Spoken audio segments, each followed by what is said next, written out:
Continuava provocando. O versículo 6 diz que ela a provocava excessivamente. Ana não tinha sossego.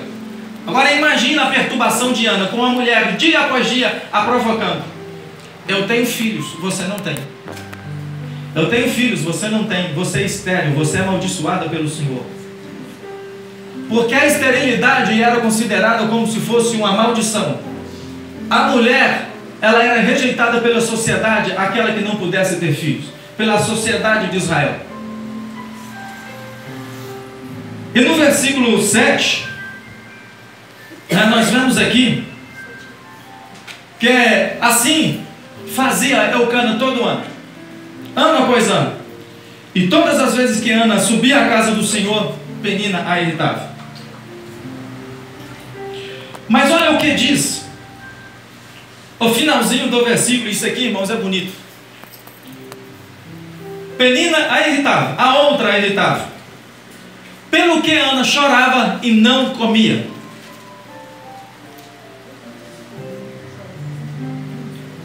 Quem tem um pouquinho dos olhos espirituais abertos vai entender isso aqui.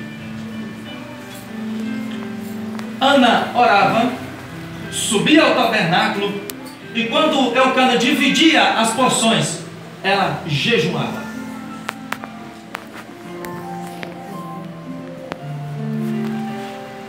Tem gente que pensa o seguinte: orar tá bom, não preciso jejuar. Aí tem gente que pensa: estou jejuando, não preciso orar.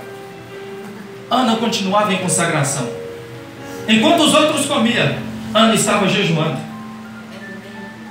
Ela não comia da oferta pacífica que era apresentada ao Senhor. Olha, Senhor, eu sei que a oferta foi apresentada ao Senhor, e foi o que nós trouxemos, mas eu prefiro jejuar. Eu prefiro continuar chorando aos teus pés. Glória a Deus. Oração com jejum. Propósito. Lembra que eu falei com os irmãos? Oração com propósito. A oração de Ana começou a mudar quando ela fez o propósito de também não comer, de jejuar. Agora imagine andar cerca de 32 quilômetros, que era a cidade em que eles moravam, chegando até Siló, onde estava o tabernáculo. Todo esse percurso de ir até lá, apresentar a oferta e voltar, Ana, ela não comia, ela jejuava.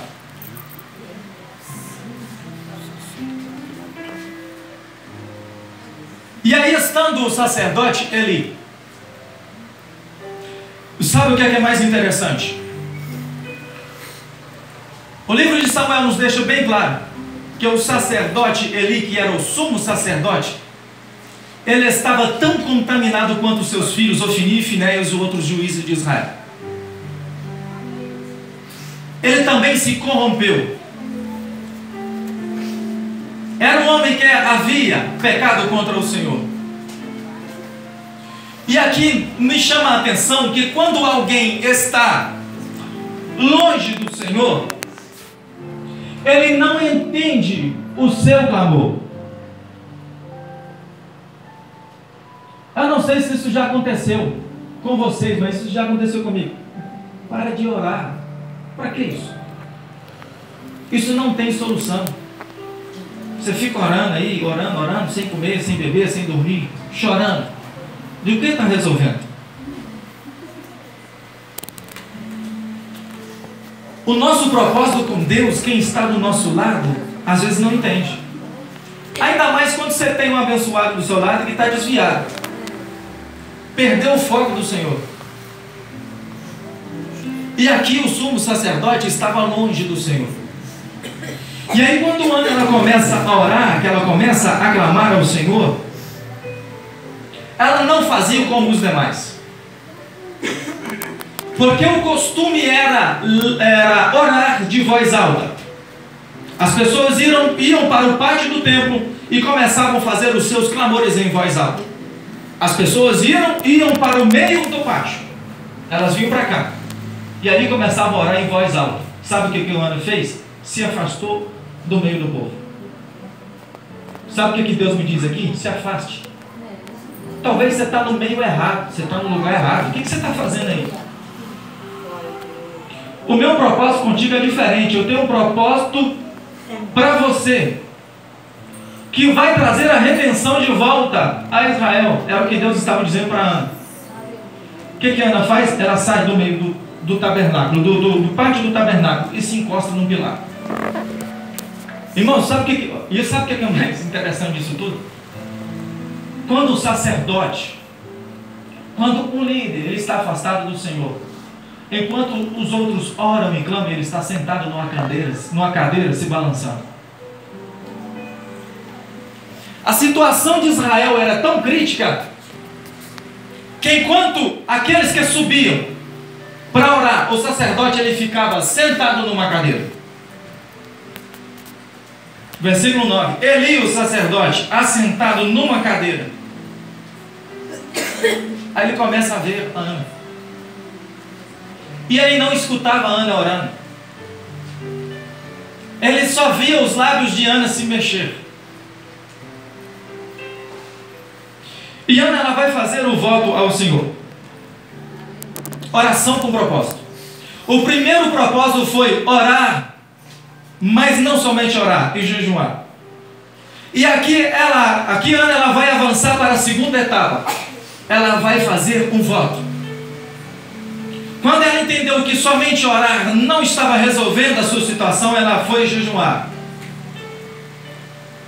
E aí, a partir do jejum, ela resolveu fazer um propósito para o Senhor. Aí Deus começou a se agradar da oração de Ana. Ela vai fazer um voto dizendo: olha, Senhor dos exércitos, se o Senhor atentar para a aflição da tua serva. Sabe o que Ana estava querendo? A atenção do Senhor só para ela. Se o Senhor atentar para a minha oração, o Senhor é aqui, eu quero um particular com o Senhor. É o Senhor agora. Intimidade, como disse a missionária Sueli. Eu vou e me deres um filho varão. O voto era esse: Senhor, se o Senhor me der atentares para a oração da tua serva, para a minha aflição, a angústia que eu tenho vivido, os dias angustiosos, os dias aflitos, as perseguições vividas, dia após dia, se o Senhor atentar para a minha oração, e me deres aquilo que eu tenho te pedido, um filho varão, ao Senhor eu o darei por todos os dias. Todos os dias significava para sempre. E sobre a sua cabeça não passará navalha.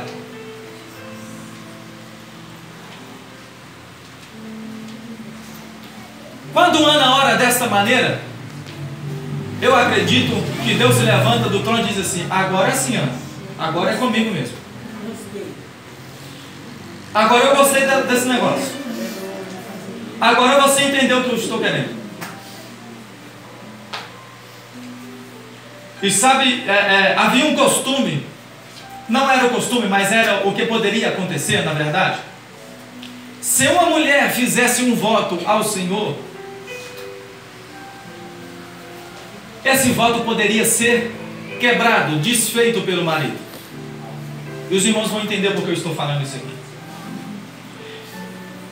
Senhor, eu vou te devolver, é por todos os dias, eu vou te dá-lo todos os dias. A questão de Ana não era somente ter um filho. A questão de Ana é que ela queria provar que o Senhor também havia, que ela também era filha do Senhor, que ela não era digna do que estava passando, e que se Deus lhe desse um filho, ela seria fiel ao Senhor por todos os dias da sua vida. E essa fidelidade de Ana, ela vai demonstrar quando ela vota ao Senhor dizendo que vai devolver o filho para a casa do Senhor por todos os dias. Isso me faz lembrar de uma outra história. Abraão seguia a Deus por causa de Deus? Abraão seguia Deus por causa de Deus? Não. Abraão seguia a Deus por causa da promessa.